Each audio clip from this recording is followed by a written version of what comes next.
Coach Randy Hedberg, thank you for joining us. Excited, so much buzz around the state, around the nation with Carson Wentz heading to the NFL Combine this year. Looking at Carson and the progress he made this year, going through the injury, what have you seen from him this season and the growth that he's made this year? I think the biggest thing I saw with Carson from the 2014 season to this year in 15 was I thought he did a really good job with his footwork in the pocket and dropping back and throwing the ball, and he worked hard on that. And another thing I think that he improved on from 14 to 15 was his deep ball accuracy and throwing the ball down the field a little bit better and be more accurate with it with a little bit more arc in the ball.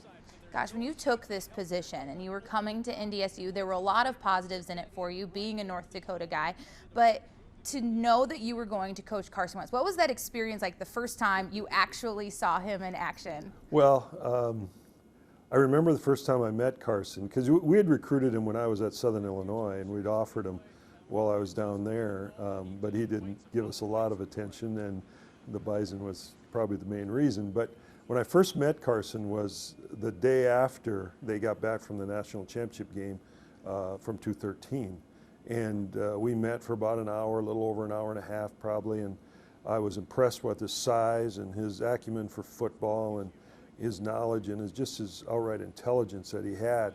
But the thing when we got to working in the spring was his arm strength and his ability to throw the ball from the field to the hash, or from the hash to the field and get it there in a hurry.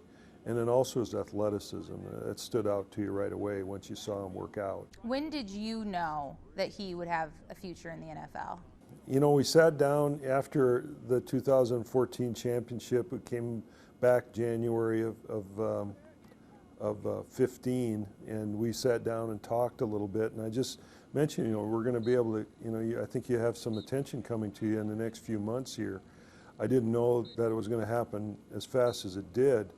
But, all the NFL people started coming in the spring and through the summer. So I guess the first thing would probably be about a year ago at this time is when we really started feeling that he was going to get a lot of attention. When there are those NFL scouts coming in, when people start showing up at practice, that can affect a lot of guys in a different way. How did that affect Carson? I think Carson, I think people get from the outside looking at NDSU and Bison football, I think a guy like Carson gets a lot of attention through the media here in Fargo, and I think that helps. And he was prepared for it, and you can tell in the interviews that he does on a national level, he handles himself very well. So I think he's able to handle that situation, and being that he'd played in 4 or 5 national championship games, or played in, or part of 4 of them actually, but being involved with it, I think helped him, and learning and not being, the lights weren't too bright for Carson Wentz, I could tell you that. Like you said, we've had a lot of experience, a lot of opportunity to get to know him over the last several years. You notice that he's competitive. He seems to thrive under that. Do you think that kind of even pushed him a little bit further, having that attention, knowing that there was a future after college for him? No question. He's highly competitive. Not only on the football field, anything he does, he's very competitive. With Easton and Cole and our young quarterbacks, he was very competitive and wanted to win everything. And the thing you notice with him in practice, and we have a number of guys like this in Bison football that lead, but he's a guy that when you run a drill, he runs it at full go. I mean, and it sets a great example for our young quarterbacks and the rest of our offensive team. But that's the thing you see with Carson. He wants to win every race. He wants to win every drill, and that's what's going to make him great at the next level. Take us back to that South Dakota game. Carson getting injured. What were the worries? What were the concerns? What was that week like, finding all of that information out? Well, it's kind of interesting because we didn't know he was hurt during the course of the game, or even after the game. We didn't know he was hurt. I found out about it Sunday morning, and he told me that he had a little bit of a bandage on his hand and on his wrist and was going in for an x-ray. Then we found out the information, or found out the news that afternoon. But there was nothing in our meetings with the coaches. We just talked about it, and we knew we had to move on from it, and that he was going to be out for a while, and we had to get our next guy ready to go. And our team really, and I know this, probably don't believe this, but our team really didn't miss a beat, you know, from practice-wise, because Easton and Cole stepped in and did a great job with it, and I think Easton, it came upon him, and he just rose to the occasion. And I told Easton at the end of this whole season, you know, this entire season, you know, we wouldn't be in this championship game if it wasn't for you. And he understood that, and he did a great job with it. And I think our players really rallied around Easton Stick and Cole Davis. On the personal level, what did you see from Carson going through that? Yeah, he was always working out with Coach Kramer and Bobby, our trainer. But the thing that was really impressive about Carson, and he's a tremendous mentor to our young quarterbacks, but during the course of a game, on game day, he was there and he was talking to Easton continuously when he came off the side or come off the field onto the sideline. And we communicated from the booth down to Carson, but everything went through Carson to Easton. And I think he was a calming voice for Easton on the sideline. And he's able to see things from the sideline that were happening on the field. And it was just tremendous, and the rapport that he had with all of our quarterbacks and the mentorship he had was outstanding. And that's what his goal was, is to be a high school coach. And I think he did a great job with our guys and all. And I really take my hat off to him for what he did for our program when he was in the 8 games that he missed. You have NFL experience, having played yourself and gone through this. You told me one time in an interview that if you could go back, there's a lot you would do differently, understanding the process a little bit more now. What is some of that advice that you've given to Carson? I texted him a while back, and during the Senior Bowl week, and I just said enjoy the process, because it's only going to happen once in your lifetime. Enjoy it and make the most of it and learn from it, and take every experience you have and build upon it and get yourself better as you work through it. And I think that's the thing, and he responded in a very favorable way, but I just said enjoy the process. That's the thing. I think if he can enjoy that part of it along with his family, he'll have a great career.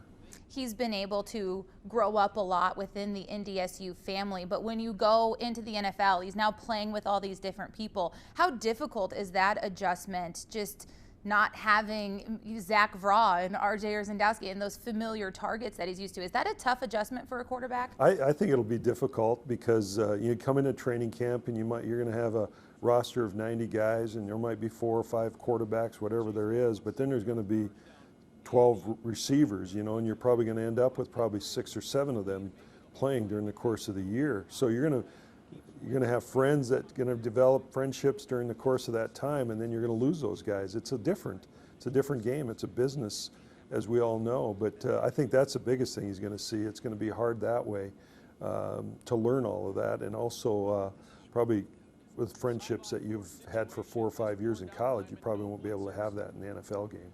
What's he kind of said about that process? Is it different? Has he I mean, I know Coach Kramer gets these guys in great physical condition, but I remember Kyle Emanuel and Brock Jensen and previous people who have made their attempt in the NFL. They've talked about how different it is living football truly.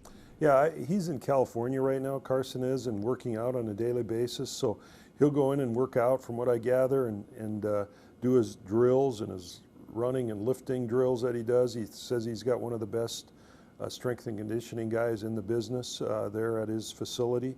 Then he'll be thrown to some receivers that also are working out at the same facility. So he does that on a daily basis. Then he also has visits, in a classroom setting, going through NFL film and trying to digest some of the NFL game. Obviously, North Dakota has been a big fan of Carson Wentz for a long time. You're starting to hear it nationally now, though, and a lot of draft analysts, a lot of scouts talk really highly about Carson Wentz. Is this buzz warranted? Could he really be the top quarterback off the board, do you think? Oh, I've told this to numerous people. I'm somewhat biased in this opinion, but I think he's the best quarterback in the country coming into the NFL draft. In my opinion, he has the physical skills and he has the mental skills. And I think the thing you see the physical skills on the field when you watch him practice or play. You don't see the mental side of it until you get a chance to meet him and be around him and talk football with him. This guy is pretty special in that regard. So I know I'm biased, but I feel that way very strongly. You made the move from a small school to the NFL. Is that as tough of an adjustment as some people will say it is, as some of those big scouts like to point out? I do think it's I do think it's a big jump. You know, every jump you take in athletics is big. You know, coming from high school to college and college to the pros, I think it is a big jump. But I do think that the special athletes can make that jump and do a special job at that level. And I think Carson's one of those guys that can do that. And I think you saw that at the Senior Bowl. He's able to adapt very well, and that was something all the NFL people made reference to, is that he was a leader. And I think that's one thing you'll never take away from Carson Wentz. He's going to be a tremendous leader.